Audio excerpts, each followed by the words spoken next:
What is going on? I'm zmot. This is my engine room. This is my Warship. 6 engine rooms to be exact. Now, I had a comment on the channel that hit the nail on the head. Plumbomb Esquire throwing it out saying you're a self-loathing sadist. Yes, I love to get punched in the face. That is why I don't spend my keys. We'll jump over to that account in a second.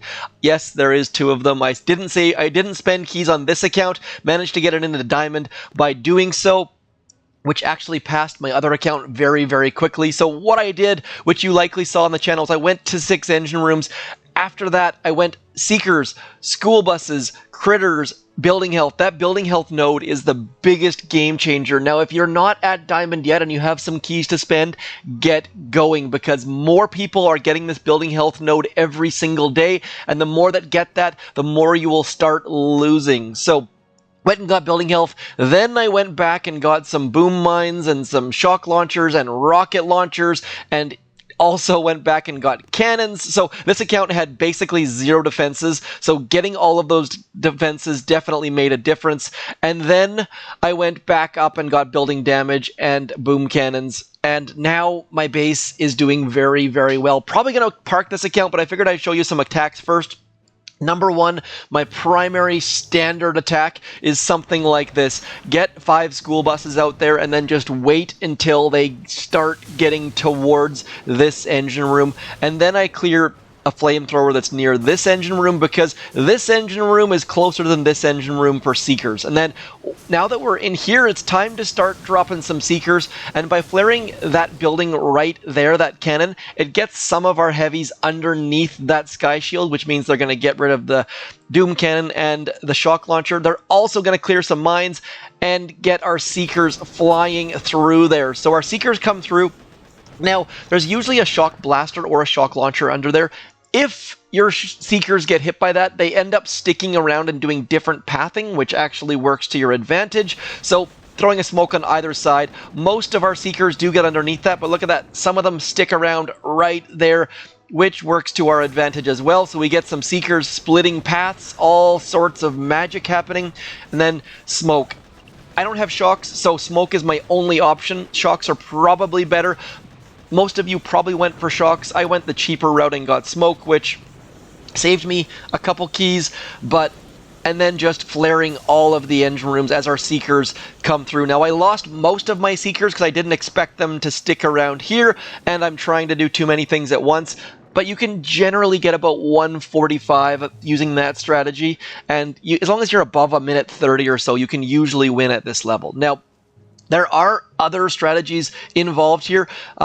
This one, for example, this person did not have shock launchers and everything was front-loaded. Look how naked these left-hand side engine rooms are. So I bet a bunch of you can guess what I did on this one, and that is just get over there. Avoid all this front stuff and just go anti-clockwise or counterclockwise. I say counterclockwise, but anti-clockwise is what most of the world thinks, I believe.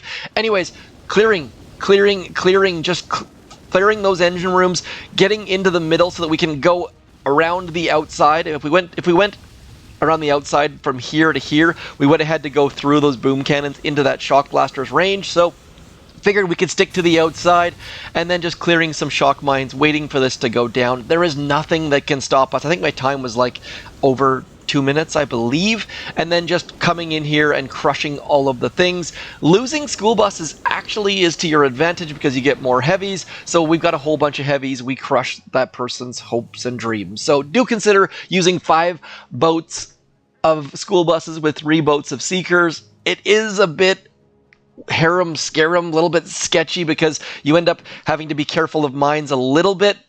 But because we've got 100% troop health, I believe, we've got some troop health back here somewhere as requested from Supercell.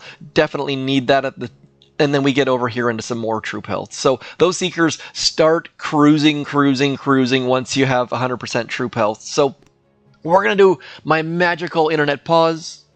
And this is what Plumbomb Esquire was talking about. Just absolutely getting punched in the face. 489 keys at the 4 engine room level. Should not be doing this. This is a terrible, terrible idea, but it's working. And how it's working is a bit of an overstatement, but I decided finally to upgrade my tanks. I spent some tokens. It was dumb, but tanks work, and they work fairly well. So what I'm doing with tanks is 6 boats of tanks, 2 boats of heavies, and Everspark. Everspark is the hero of the season, and she's just dropping critters. My heavies are off to that far left because of these 2 cannons, boom cannons and cannons here, keeping our tanks alive without the need to spend GBE, and that allows us to just cruise up the middle. And then as we start to get into that boom cannons area, we need to drop those right-hand side heavies. I really, really like dropping heavies late. I find it works incredibly, incredibly well. And then we're just cruising. Should have gotten rid of that Doom Cannon a little bit earlier, but wanted to see how that went for our troops. Shock the shock launcher. It keeps Everspark dropping those critters, and then just cruising through all of this stuff. Nothing can stop tanks if you do them fairly well. You just got to be careful about shock launchers and be careful about Doom Cannons and things like that. But overall, not a big deal at all. Let's show one more win as our base stands up for us. So again, tanks and Everspark. And now I'm holding off on dropping my heavies because we don't need heavies against machine guns. Our tanks are going to do fine on their own, and then we drop the heavies a little bit late as we start to get into boom cannons and things like that. So same thing, those cannons on that left-hand side coming up, keeping our tanks alive as we keep that Doom Cannon shocked. Don't care about flotsams with tanks for the most part. Cruising, cruising, cruising. Now, tanks are not my idea of a great time, but they do work incredibly, incredibly well because you can fully take down bases. Now, I have had some people sneak some warriors up the middle on my base, hoping that they can get 3 engine rooms and win. Some of them have actually won. They just go straight up the middle. For those of you who are doing that strategy, my hat is off to you. I love that strategy. We are going to spend all of the tokens, though, seeing how far we can get with 489 tokens. I have a feeling it's not going to be terribly, terribly far, but might as well just get going. Sky Shield is... I haven't seen anyone with a hotpot this season. If you have, please do let me know. Love that we're getting that troop health that is so incredibly useful. Now, I am not going to go the exact same path. I might go rocket choppas on this one, but I definitely want to get down into that building health because that building health node makes all the difference, especially because I've got most of the buildings at this point. We're going to max the building health. We are going to max our troop health, and at this point, we are set up for success. Now, you see that I've got all sorts of tokens left over. I don't believe, you know what? Everspark, that next upgrade is so tempting, but it's so expensive. Let me know if you've maxed Everspark. I have not, but I have maxed shocks and other things like that, so there's a trade-off there for sure. Now, with 49 keys left, I am thinking that I'm going to go up, likely because we've got so many defenses. That's probably going to be our next upgrade. Going up to get extra gunboat energy just doesn't make sense. Rocket launchers are a little bit appealing. Without a Doom Cannon, though, I'm not sure they're the right choice. So do let me know if you think I'm making the right choices here. If you would have stayed at 4 engine rooms, I maybe could have got the diamond at 4 engine rooms, but I feel that I'm going to be a lot better off going this route right in here. So still, actually having a hero is nice. My other account, as you might have noticed, did not have a hero. Bullet is likely the one that I should be getting on that account if I keep playing. 2.9 million tokens. Let's upgrade those Seekers right in there. And just like that, we've got a 6 engine room base that can compete. We've got building health, we've got building damage, we've got all sorts of defenses. Shock launchers are maxed, boom cannons, shock mines. So much good stuff in here. Now, what I'm going to do is I'm going to place that Sky Shield right now because otherwise I'm going to forget to place it. I've got 2 more engine rooms to place. I am not a believer in leaving engine rooms unplaced. I ended up going up against a 6 engine room base that only had 2 engine rooms placed. It was ridiculous and silly and an easy win. I'm going to pause here. I will come back with a base that is fully built. I'm not going to walk through any of it. I'm just going to pick a base, copy it, and we'll be good to go. Shock launchers are so key at the 6 engine room level, so I'm so super happy we have that, and the Shock Blaster, and the Doom Cannon, and the Sky Shield. Like, we have jumped right into a fantastic spot. So do stick around. I will be back in just a second with a base, and we'll do some 6 engine room attacks live.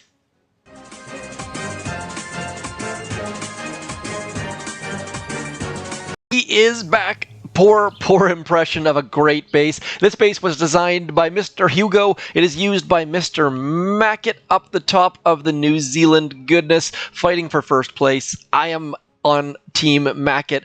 54% win rate against Killers. 48. Let's have a quick look at their profiles. 1,100 battles for Killer versus 324 for Mackett. So all about Mackett. I mean, nothing against Killer, but I like Mackett. Nonetheless, this base, I don't have rocket launchers. I have sniper towers. Most people have gone for mortars. I went for sniper towers. That was a mistake on my part. Anyways, let's get into this. We are going to see what this base needs. Now, I have not used Everspark with heavy choppas, so I don't know if she's going to last or live or die. Nonetheless, let's see what we can do. Now, these engine rooms right here, Seekers should be able to obliterate that, no problem at all. So we're going to get 3 boats of Seekers in there like that. Now we're just going to go something like this, dropping Everspark as well because critters can't hurt. Now we're going to go like this. I forgot to scout. That is the most important thing. I got a little bit lucky there, making sure that people have only, what's the word I'm looking for? Have only 50% building health is critical. Otherwise, you have to change your attacks a little bit. So do be careful, do scout, unlike what I'm doing right now. Next up, we're going to go and get rid of this shock launcher at the back, just farming all of the gunboat energy. That should be able to keep all of our heavy choppas going. And then I'm just going to drop some stuff, and we're going to come over into here, get rid of that machine gun right there, and then we're just going to cruise for a second or so. Now, I don't have smoke.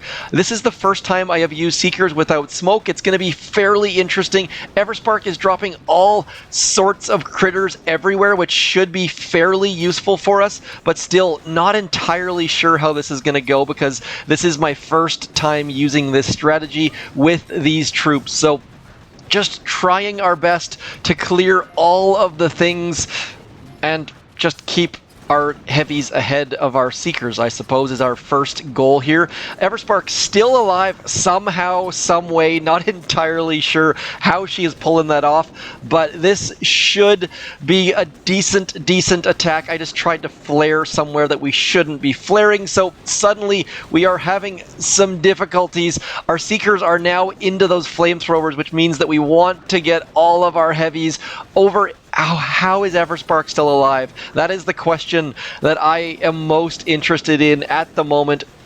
Just absolutely trying to eke out a win. Everspark, I gotta say, 2 minutes, 9 seconds using school buses and Seekers. That's a pretty darn good time. This base was fairly open, but I mean, my typical go-to time is like 1 minute 40, so the fact that we're going to pull out the win on our first attack without rocket launchers, see those bombardiers still in there throwing some bombs. Our shock launchers hopefully will stop that, but I don't think we're going to be able to get them in enough time, as you saw there. So those bombardiers are going to outrange basically everything. Oh, they're going to retreat and they're going to hit that boom mine. Come on, get all of them. One still alive, 2 still alive. So this base standing up strong. And that just shows, spend some time, copy someone's base, and you'll get some good results. Clearly my attack was pretty darn good as well, but not giving up all of our engine rooms is an easy way to pick up a win. So pretty happy with making that second jump from 4 to 6. I did not play any 5 engine room at all this season, and I feel like that was to my benefit. So we're just going to drop all of this stuff over here. Same exact attack strategy, same exact forgetting to scout properly. So we're just going to hope that 3 artillery are going to get rid of those flamethrowers. Now, flamethrowers are a problem. They absolutely ruin Seeker attacks. So that is why I'm focusing primarily on those flamethrowers. Clearly other things are an issue as well. And not having smoke, I am so tempted to go back and get smoke right now, because without smoke, we're going to have some problems with all of those defenses. So don't even need to watch what's happening on up there. We're just now going to drop our Seekers and hope that we can sneak them in and get rid of those bottom 2 engine rooms, because if not, we are going to be in a world of pain. Now, without smoke, I'm going to have to do some tricky things, which what I'm going to do instead is I'm going to go something like this. Get those critters to get some of those mines. Was really hoping to get those shock mines. It did not end up working out, but we should be able to have enough shocks to get rid of those 2 engine rooms down the bottom. And then if we can sneak these things out of here, that will be an absolute bonus. So don't know that that's going to happen necessarily. Right there, hit those shock mines. Now we're just going to keep pumping critters in there, hoping to sneak our seekers away. And just like that, we have got all of our seekers heading for that final engine room, and we should have enough of them to take this thing down.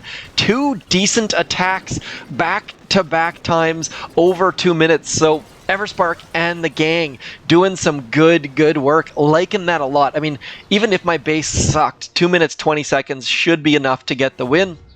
Pretty happy so far with both of these attacks. We will do one more. We've already picked up the win. This person coming in with Bombardier and the heavies. I am seeing Bombardiers so frequently. I have not yet seen rocket choppas against my base. I think rocket choppas are doing fairly well though, so don't necessarily count those out, because there are so many boom mines, shock mines, regular mines, that rocket choppas are definitely an option. But the fact that they're not coming out terribly frequently means maybe they're struggling a little bit. So anyways, Captain Croc coming in and crushing our base slowly but surely. I am a little bit stumped here. My initial gut reaction was that if we got smoke, we could sneak our seekers in, but those shocks and critters are doing a decent enough job, and Everspark is lasting and living forever. I'm amazed at her durability. So let me know, are you using heavy choppas? Are you still using Everspark, or have you gone and gotten Private Bullet?